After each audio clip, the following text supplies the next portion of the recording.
Is Vladimir Putin openly helping Iran while the United States struggles to stop Moscow's growing support for Tehran?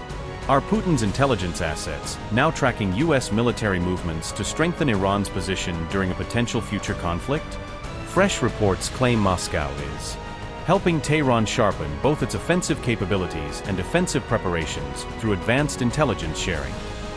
From satellite imagery to electronic surveillance, has Putin stunned Donald Trump by quietly backing Iran with critical intelligence support?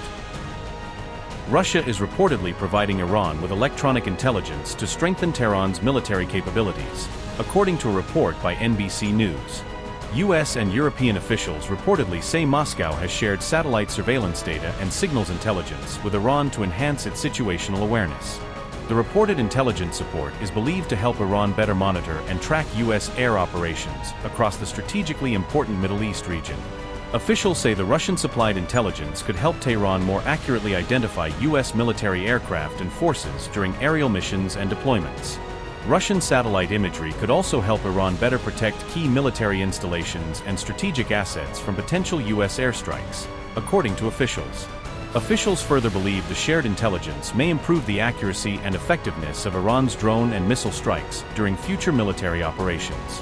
The latest report builds on earlier claims that Russia had previously shared intelligence related to the locations of U.S. military forces in the region. Previous reports also claimed Russian satellites surveyed U.S. military bases before Iranian strikes targeting American facilities in the Gulf region. Ukrainian President Volodymyr Zelensky has also accused Moscow of supplying satellite intelligence to Iran to strengthen its military capabilities. The Kremlin has rejected allegations that Russia is secretly helping Iran identify or target U.S. military assets through intelligence sharing. If confirmed, the reported intelligence cooperation would mark another significant step in the rapidly expanding strategic partnership between Russia and Iran. The report comes as the United States seeks billions of dollars to rebuild depleted missile stockpiles after months of intensive military operations involving Iran.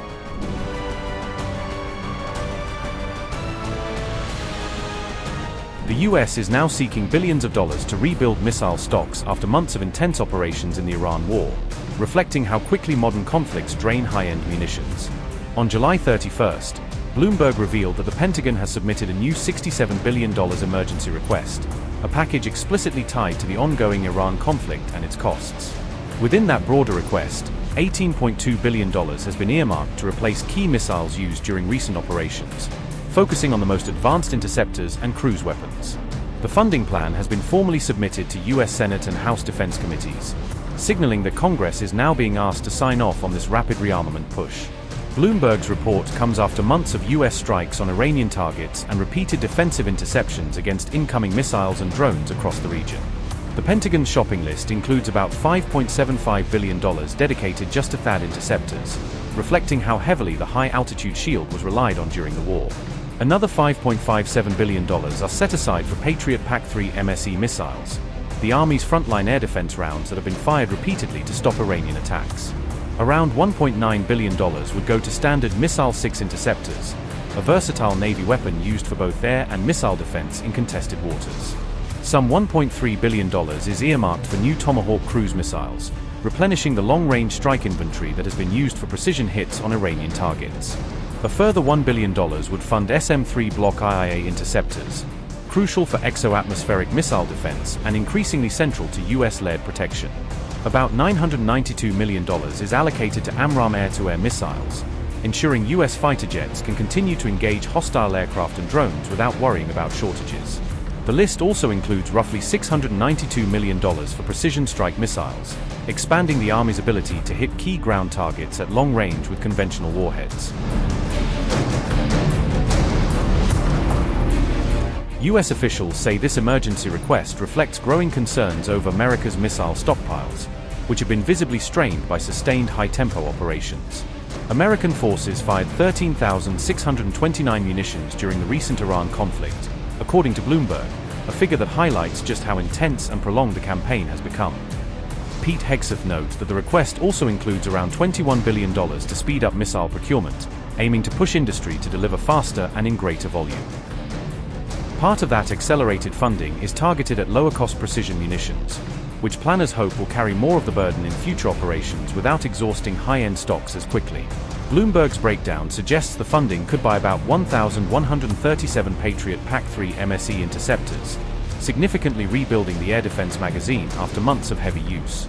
It could also fund roughly 479 THAAD interceptors, restoring the high-altitude layer that has protected bases and allies from Iranian ballistic threats.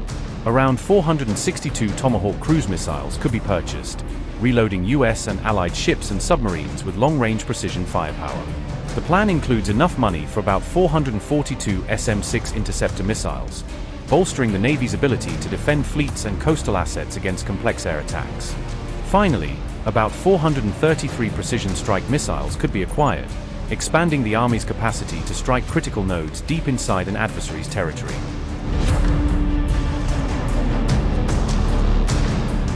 Defense analysts point out that the request may not perfectly match the exact number of missiles fired, suggesting it reflects broader planning rather than pure one-for-one replacement. Some line items closely match estimated Patriot and THAAD expenditure during the war, implying those systems are being replenished almost directly for what was used in combat. However, analysts note that other missile requests appear lower than estimated combat consumption, raising questions over whether the Pentagon is also relying on future production boosts and allied stockpiles.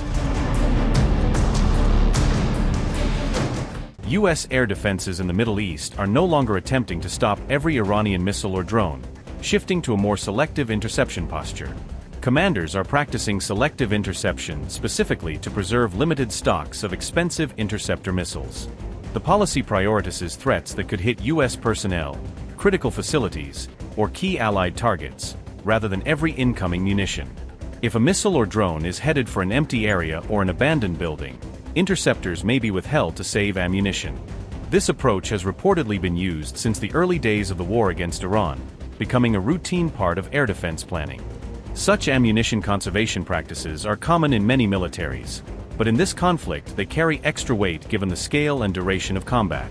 The war is now in its 5th month, and concerns about U.S. ammunition and interceptor levels are steadily growing.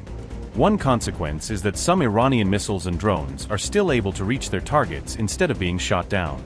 In most such cases, these impacts occur at low-value sites or locations where no U.S. personnel are present. Officials say that in some instances bases were deliberately left to be hit when empty of troops, to conserve interceptors for more dangerous attacks. This marks a change from earlier practice, when almost all threats near U.S. sites were engaged whenever possible. Senior officials say they cannot fully confirm whether any unintercepted munitions have caused casualties under this approach. They acknowledge that the strategy carries real risks even as it helps save high-end interceptor missiles for critical engagements. Since the war began on February 28, U.S. bases across the region have suffered heavy damage from repeated Iranian attacks. U.S. Navy headquarters in Bahrain and Army facilities in Kuwait are among the hardest-hit sites in the current campaign. Reports also describe damage and casualties at American-linked facilities in Qatar and the United Arab Emirates. Saudi Arabia, Jordan and Iraq have likewise seen U.S. sites struck during Iranian missile and drone barrages. Preliminary estimates suggest that repairing and rebuilding damaged facilities across the region will cost billions of dollars.